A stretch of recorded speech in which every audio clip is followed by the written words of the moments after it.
जय हिंद। देखिए, आज हम लोग देखेंगे कूलाम का नियम तथा वैद्युत क्षेत्र का जो न्यूमेरिकल है, यानी जो आंकिक प्रश्नावली है, उसका हम लोग सभी क्वेश्चन देखेंगे। ठीक ना, यानी कि हम लोग आंकिक प्रश्न हल करेंगे। तो देखिएगा, पहला जो चैप्टर है आप लोग का कुमार मित्तल का, उसका हम लोग हल करेंगे। देखिए, पहला जो बोल रहा है सवाल आप लोग का, पहला सवाल जो आप लोग का बोल रहा है कि इलेक्ट्रॉन पर 1.6 × 10⁻¹9 कूलाम ऋण आवेश है। यानी ई बराबर आप लोग को दे दिया है 1.6 × 10⁻¹9 कूलाम। ठीक, चलिए हिंदी में लिख देते हैं इसको, कूलाम है। अल्फा कण पर कितना आवेश होगा? अल्फा कण पर कितना आवेश होगा? अल्फा कण पर कितना आवेश होगा? अल्फा कण पर कितना आवेश होगा, ये हमसे पूछ रहा है। ठीक, तो ध्यान दीजिएगा, क्योंकि हम लोग जानते हैं कि एक अल्फा कण बराबर जो होता है, एक अल्फा कण जो होता है वो 2 इलेक्ट्रॉन के बराबर होता है। ध्यान दीजिएगा, एक अल्फा कण बराबर 2 इलेक्ट्रॉन। ठीक ना, तो देखिएगा, इस पर जब आवेश निकालेंगे तो 2 गुणे ई का मान कितना रख देंगे, 1.6 × 10⁻19। तो ये हम लोग का आएगा, जब गुणा कर देंगे तो कितना हो जाएगा, 16 दूना के 32। एक अंक पर दशमलव था पीछे से, तो एक अंक पर दशमलव हो गया, गुणे 10⁻19 कूलाम। ये आप लोग का उत्तर हो गया। ठीक, तो आप लोग का ये उत्तर है 3.2 × 10⁻19 कूलाम। देखिए, आप लोग स्क्रीनशॉट मारिएगा, हम आगे बढ़ते हैं। ध्यान दीजिएगा, चलिए ठीक है, इसको करते रहिए लोग। हम दूसरा सवाल लिखते हैं। बोल रहा है कि एक चालक पर 1 कूलाम ऋण आवेश है। ध्यान दीजिएगा, बोल रहा है सवाल में कि एक चालक पर 1 कूलाम ऋण आवेश है, यानी Q बराबर जो आप लोग को दे दिया है माइनस का 1 कूलाम, 1 कूलाम ऋण है, यानी माइनस, देखिए Q यानी कि आवेश जो दे दिया है -1 कूलाम। बोल दिया है इस पर सामान्य अवस्था से कितने इलेक्ट्रॉन अधिक हैं। मतलब इलेक्ट्रॉन कितने अधिक है, तो क्या पूछ रहा है, इलेक्ट्रॉनों की संख्या। हम कह रहे हैं कि मतलब इस क्लास में, मतलब कोई क्लास है, इस क्लास में कितने लड़के हैं, कितने लड़की हैं, तो लड़कियाँ कितने लड़कियाँ हैं, तो इसका मतलब लड़कियों की संख्या। कितने लड़के हैं, यानी कि लड़कों की संख्या हमसे पूछ रहा है। कितना अधिक है, मतलब इस क्लास में कितने लड़कों की संख्या अधिक है, मतलब कितने लड़के अधिक हैं। ठीक, यानी n का मान हमसे पूछ रहा है। तो चूंकि देखिए, जब आप शुरू वाला जब देखेंगे पूरा क्लास, तो हम पूरा फार्मूला इस चैप्टर का पूरा लिखवा दिए हैं, इसको समझिएगा। जो हम लोग फार्मूला प्रयोग करेंगे इसमें अधिकतर मिलेगा आप लोग को। इसको तो मिटा देते हैं, इसको मिटा ही देते हैं। ध्यान दीजिएगा, Q बराबर यानी ई फार्मूला लिखवाया गया है, आप लोग पूरा वीडियो देख लीजिएगा, उसमें सब सूत्र मिल जाएगा। Q बराबर NE। Q का है आवेश है, आवेश हो गया, ये मतलब जो N का है तो इलेक्ट्रॉनों की संख्या, E का है इलेक्ट्रॉन का आवेश है। ठीक ना, तो ध्यान दीजिए, हम बताए थे कि अगर कोई वस्तु ऋणावेशित है, समझिएगा, अगर ये वस्तु ऋणावेशित है, ठीक, इस पर ऋण आवेश है, तो इसमें इलेक्ट्रॉनों की अधिकता है। ठीक, अगर कोई वस्तु धनावेशित है, धनावेशित है, तो इसमें इलेक्ट्रॉनों की कमी है, यानी इलेक्ट्रॉनों की संख्या का है, कम है। तो बोल दिया है प्रश्न में, सुनिएगा कि एक चालक पर 1 कूलाम ऋण आवेश है, 1 कूलाम ऋण आवेश है, यानी कोई वस्तु ऋण आवेशित है, तो वो बताइए इलेक्ट्रॉनों की संख्या अधिकतम होगी कि न्यूनतम? अधिकतम होगी, क्योंकि कोई भी वस्तु ऋण आवेशित है, ऋण आवेश उस पर दिख रहा है, तो उसमें इलेक्ट्रॉनों की संख्या अधिक है। अब कोई वस्तु धनावेशित है, यानी धन आवेशित है, तो उस पर इलेक्ट्रॉनों की संख्या कमी है, यानी इलेक्ट्रॉनों की कमी है, न्यूनतम है। ठीक, तो इसमें चूंकि प्रश्न में बोल दिया दूसरा में कि एक चालक पर ऋण, मतलब 1 कूलाम ऋण आवेश है, तो यानी कि वस्तु पर मतलब ऋण आवेशित है, मतलब एक चालक पर ऋण आवेशित है, तो उस पर क्या होगा, इलेक्ट्रॉनों की अधिकता होगी। तो n यानी कितने इलेक्ट्रॉनों की अधिकता होगी, ये हमसे पूछ रहा है। चूंकि हम लोग जानते हैं E बराबर 1.6 × 10⁻19। तो लिखेंगे Q बराबर N इंटू ई। क्यू का मान रखेंगे, देखिए 1 कूलाम।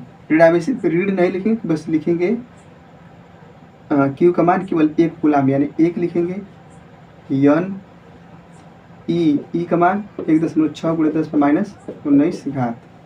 ठीक, देखिए n का मान हमको ज्ञात करना था, तो n का मान जब ज्ञात करेंगे तो 1/1.6 × 10⁻19 घात। ठीक, अब देखिएगा इसको ऊपर लेके चले जाएंगे तो 1 × 10⁻19 घात बटे में 1.6, दशमलव खत्म करना चाहते हैं आप, तो n बराबर 10 × 10⁻19 घात बटे में 16। देखिएगा एक प्लस रहेगा, घात हो प्लस है। देखिएगा हम एक दशमलव यहाँ से खत्म करेंगे ना, नीचे दशमलव है तो ऊपर 10 का गुणा कर देंगे तो एक अंक का दशमलव खत्म हो जाएगा। हम एक घात इस पे से उतार लेते हैं, तो जब 1 10 यहाँ पे लिखेंगे तो 10 × 10 यानी 100 हो जाएगा, और गुणे 10 पे 18 घात और बटे में 16। ध्यान दीजिएगा, हम इसमें से मतलब जो 10 था एक का इसमें गुणा कर दिए तो 100 हो जाएगा, और इसमें से घटवा कम हो जाएगा। तो यहाँ पे देखिएगा तो कितने बार में ये कट रहा है। अगर डायरेक्ट कटाना चाहते हैं तो डायरेक्ट काट सकते हैं, या तो छोटे छोटे करके काटना चाहते हैं तो काट सकते हैं। तो ध्यान दीजिएगा, हम लोग काटेंगे 4 से, तो 4 से काटेंगे क्या हो जाएगा, तो 4 5 25, 4 दूना के 8 बचा 2, 4 5 20 यानी 25 बार में कटा, 4 4 के 16 और गुणे 10 पे 18 घात। 4 का इसमें भाग देंगे तो कितना बार में, 4 6 के 24, 4 6 के 24 दशमलव।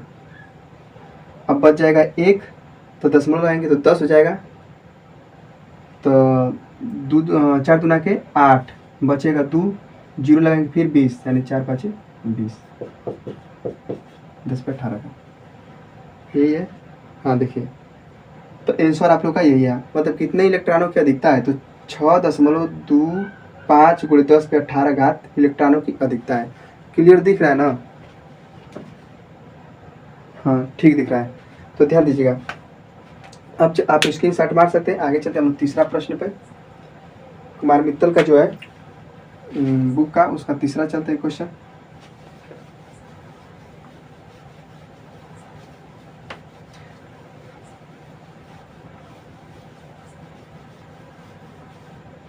देखिएगा तीसरा वाला बोल रहा है, सुनिएगा कि एक चालक पर 2.4 × 10⁻18 घात कूलाम धन आवेश है। ठीक, इस चालक पर कितने इलेक्ट्रॉनों की अधिकता या कमी है। अच्छा ये बताइए, कौन चालक पर धन आवेश मतलब धन आवेश है, यानी कोई वस्तु धनावेशित है, यानी कोई चालक धनावेशित है, तो उसमें इलेक्ट्रॉनों की अधिकता होगी कमी होगी, तो क्या होगी, इलेक्ट्रॉनों की कमी। देखिए हम बताएं अभी कि अगर वस्तु ऋणावेशित है तो इलेक्ट्रॉनों की क्या अधिकता, अगर कोई वस्तु धनावेशित है यानी धन आवेश है, धन आवेश, तो इलेक्ट्रॉनों की कमी। समझ में आया? तो प्रश्न में बोल दिया है, समझिएगा।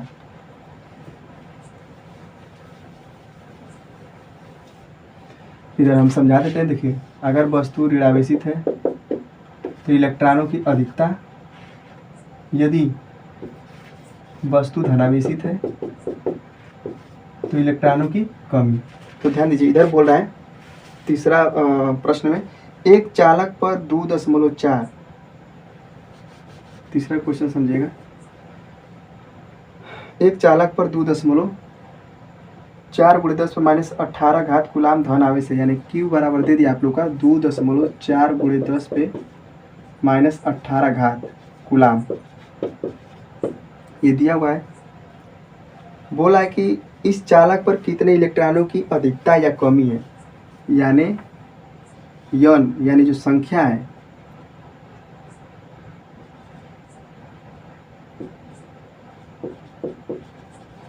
अधिकता या कमी हमको बताना है। यन यानी इलेक्ट्रॉनों की संख्या अधिकता है या कि कमी है, मतलब कि कितने इलेक्ट्रॉनों की अधिक है या कितने इलेक्ट्रॉनों की कमी है, ये हमको बताना है। तो चूंकि हम बता दिए, प्रश्न में बोल ही दिया है कि बस जो चालक है, चालक उस पर धन आवेश है, तो धन आवेश है यानी कि ये वाला प्रदर्शित करेगा। और जब धन आवेशित है तो इलेक्ट्रॉनों की कमी, तो ये तो हमको क्लियर हो गया कि इलेक्ट्रॉनों की अब कमी होगी। तो देखिए चूंकि ई बराबर होता है 1.6 × 10⁻19 कूलम। ध्यान दीजिएगा, तो लिखेंगे Q बराबर यन ई, तो यन का मान यहाँ से निकालेंगे तो ई को बटे में भेज देंगे तो Q बटे में क्या हो जाएगा, ई हो जाएगा। अब देखिएगा Q का मान जो है 2.4 × 10⁻18 बटे में ई का मान जो है 1.6 × 10⁻19, ये हमारा होगा। यन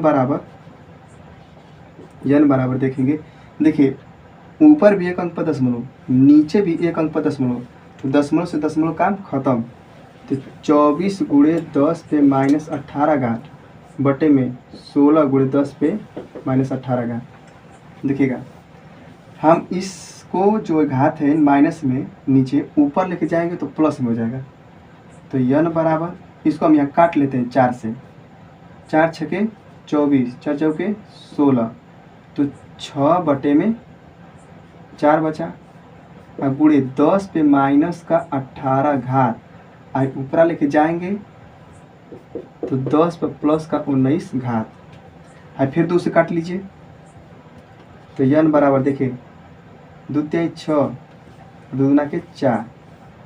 आई देखिएगा आधार जो सेम है तो घात का हो जाएगा, जुड़ जाएगा, तो 10 पे -18 और प्लस का 19, तो इसमें भाग देंगे 3 में 2 का भाग देंगे कितना होगा, 1.5 होगा, यानी कि 1.5 होगा।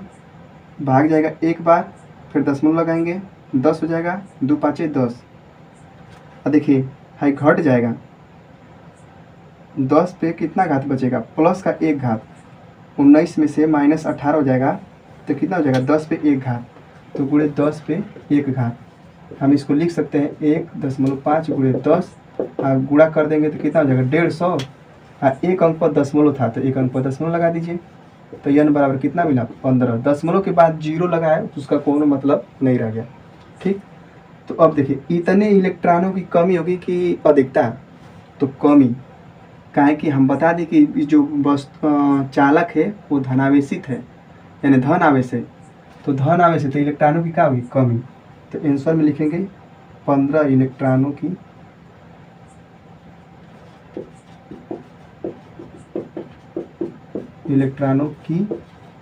कमी। ठीक, आप लोग स्क्रीनशॉट मार लीजिए। फिर हम लोग चौथा प्रश्न देखते हैं।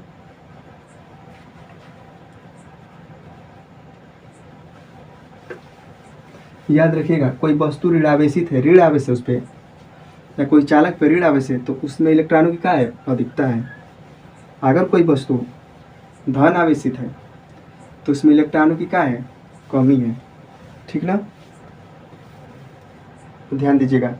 अब बोला है चौथा प्रश्न, चौथा बोला कि किसी वस्तु को 4.8 × 10⁻19 कूलाम से धनावेशित करने के लिए कितने इलेक्ट्रॉन निकाले जाएं, ज्ञात कीजिए। यानी देखिए बोला किसी वस्तु को 4.8 × 10⁻19 कूलाम से धनावेशित करने के लिए, यानी क्यू का मान कितना दे दिया है, क्यू का मान कितना दिया है, 4.8 × 10⁻19 कूलाम। तो जो लिखा है कूलाम, कूलाम किसका मात्रा होता है, आवेश का, तो ये आवेश का दे दिया है, ये 4.8 × 10⁻19 कूलाम। धनावेशित करने के लिए कितने इलेक्ट्रॉन निकाले जाएं, यानी देखिए इलेक्ट्रॉन किसी वस्तु से इलेक्ट्रॉन निकाल लेंगे तो वस्तु क्या हो जाएगी, धनावेशित हो जाएगी। तो हम लोग कितना इलेक्ट्रॉन निकालें, यही हमसे पूछ रहा है। तो यन का मान हमसे पूछ रहा है, ये हमको जानते हैं 1.6 × 10⁻19 कूलाम। ठीक, तो चूंकि Q बराबर आप लोग जानते हैं यन इंटू ई, तो यन का मान हमसे पूछ रहा है, तो यन का जब फार्मूला हम निकालेंगे तो तो Q बटे में क्या हो जाएगा, E हो जाएगा, भाग देंगे और सीधा करके लिख लेंगे। तो Q का मान कितना हो जाएगा 4.8 गुणे 10 पे माइनस 19 घात। E का मान कितना हो जाएगा, तो 1.6 गुणे 10 पे माइनस 19 घात, यही होगा। देखिएगा तो n बराबर, देखिए 19 घात 10 पे 19 घात और 10 पे 19 घात, ऊपर नीचे सेम सेम कट गया तो बचा 4.8 1.6, ऊपर एक अंक पर दशमलव, नीचे एक अंक पर दशमलव, तो दशमलव दशमलव खत्म, तो 48 बटे में 16, तो भाग देंगे तो 16 तिया 48, यानी क बार में 3 बार में कटा, तो n का मान कितना आया 3, यानी कितने इलेक्ट्रॉन निकालने पड़ेंगे, तो 3, आंसर हो गया 3, यही आप लोग का उत्तर। ठीक, आप स्क्रीनशॉट मार लीजिए, आगे चलते हैं हम लोग। अब देखिए बोला है 5वां प्रश्न हम लोग देखते हैं।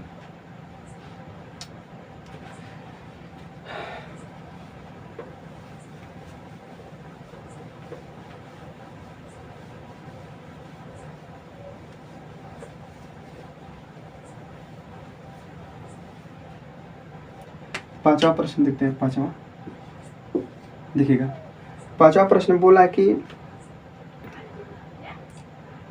नाइट्रोजन दिया है, नाइट्रोजन यानी 7N14 परमाणु क्रमांक है, नाइट्रोजन का परमाणु क्रमांक 7 और परमाणु भार 14। ठीक, तो ऊपर वाले से मतलब नहीं है, ध्यान दीजिएगा। ये पहले जो दिया हुआ है उसको हम देख लेते हैं। ऐसा दिया हुआ है, बोला कि नाभिक पर कूलाम में आवेश की गणना कीजिए, यानी जो इसके नाभिक में, नाभिक जो होगा इसके नाभिक में कूलाम में आवेश की गणना कीजिए, यानी आवेश हमको बताना है। जो इसमें नाभिक में पान यानी कि प्रोटॉन और न्यूट्रॉन आते हैं ना, तो प्रोटॉन यानी प्रोटॉन होगा तो प्लस होता है, तो प्लस में कितने आवेश हैं, यानी इसके नाभिक पे कितने आवेश हैं, गणना कीजिए, हमको बताना है, यानी Q का मान हमको बताना है। ध्यान दीजिएगा, हम बोला कि 7N14 नाभिक पर आवेश में, कूलाम में आवेश की गणना कीजिए। सुनिएगा,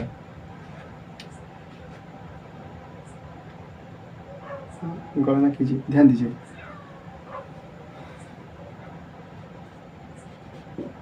तो न्यूट्रॉन जो होता है वो उदासीन होता है, इससे कोनो मतलब नहीं होता है, यानी कि जो नाभिक में प्रोटॉन है उसको हमको ज्ञात करना है। तो ध्यान दीजिए, याद रखिएगा कि जो हाई दिखा रहा है इसके मतलब जो हाई पहले जो दिख रहा है 7, यानी इसके गुणवा के नीचे वहाँ 7, वो परमाणु क्रमांक इलेक्ट्रॉनों की संख्या बराबर प्रोटॉनों की संख्या होती है। हाई का है परमाणु क्रमांक, तो याद रखिएगा, इससे पहले समझिएगा, परमाणु क्रमांक बराबर इलेक्ट्रॉनों की संख्या, इलेक्ट्रॉनों की संख्या बराबर प्रोटॉनों की संख्या, प्रोटॉनों की संख्या, यही होता है।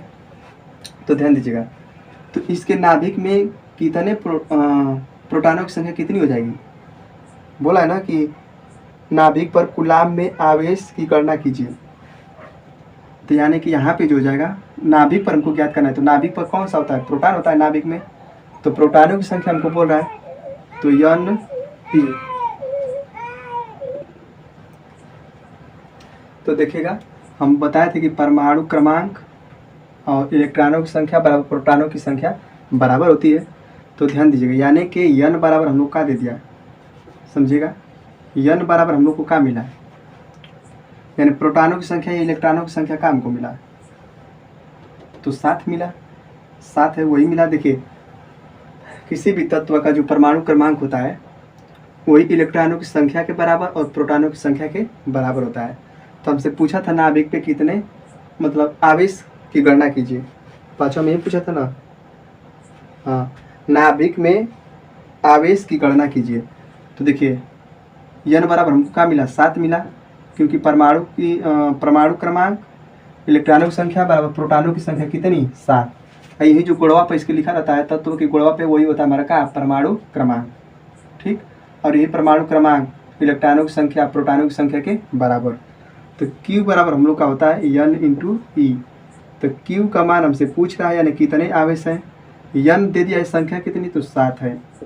ई का मान कितना रखेंगे, तो 1.6 गुणे 10 पे -19 घात, हमेशा रखेंगे ई का मान 1.6 गुणे 10 पे -19 घात। तो Q बराबर दिखेगा, गुणा करेंगे, देखिए क्या हो गया,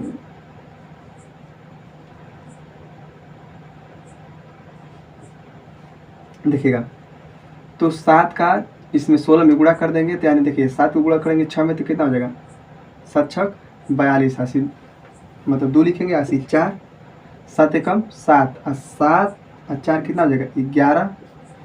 ठीक, तो ध्यान दीजिएगा पीछे से एक अंक पर दशमलव था, तो पीछे से एक अंक पर दशमलव हो गया, गुणे 10 पे -19 घात। Q बराबर देखिएगा, दशमलव को हमेशा ऐसे स्थान पर रखा जाता है कि उसके बाद यानी दशमलव के आगे एक ही अशून्य अंक हो, शून्य अंक नहीं अशून्य, यानी कि 2 3 4 5 6 7 8 1 2 कुछ भी हो सकता है। तो देखिए एक अंक पर हमेशा आना चाहिए, तो ये 2 अंक पर लगा हुआ है, तो इस दशमलविया को घुसा कर यहाँ पर लेकर आएंगे। तो जब देखिए जब भी दाएं से बाएं की ओर बढ़ेंगे तो 10 में प्लस घात करते चले जाते हैं, यानी जो स्थान घसक रहे हैं तो इतना उतने घात उसमें प्लस का करते चले जाएंगे। अगर बाएं से दाएं जा रहे हैं यानी इधर जा रहे हैं, मतलब देखिए इधर मत कंफ्यूज जाएगा, मतलब कि ऐसे मत खड़ा हो जाइएगा कि कहें कि अच्छा दाएं हाई हो गल बाएं हाई हो गल, नहीं। तब कहेंगे कि सर जी बाएं हाई जा रहे हैं दाएं हाई जा रहे हैं, नहीं, इधर घूम जाएंगे, तो इधर घूमेंगे तो दाएं कौन आएगा, दाएं हाई जाएगा, बाएं हाई हो जाएगा। तो दाएं से बाएं की तरफ यानी बाएं की तरफ चलेंगे, दाएं से बाएं की तरफ, तो इसमें घात जुटेगा, और बाएं से दाहिने की तरफ जाएंगे तो घात घटा के लिखेंगे। तो देखिए दशमलव को हमको यहाँ पे रखना है, क्योंकि एक अंक पर मतलब दशमलव के आगे एक अंक अशून्य हो, तो दशमलविया को यहाँ उठा कर रखेंगे, तो क अंक घसक रहे हैं, एक अंक, तो 10 -19 घात था, अब पहले प्लस का 1 कर देंगे क्योंकि इधर से इधर जा रहे हैं। तो Q बराबर 1.12 गुणे 10 पर क घात माइनस का 18 हो जाएगा कूलाम। ठीक, चलिए अब आगे चलते हैं, नहीं आज के लिए इतना ही रहते हैं, आप लोग स्क्रीनशॉट मान लीजिएगा।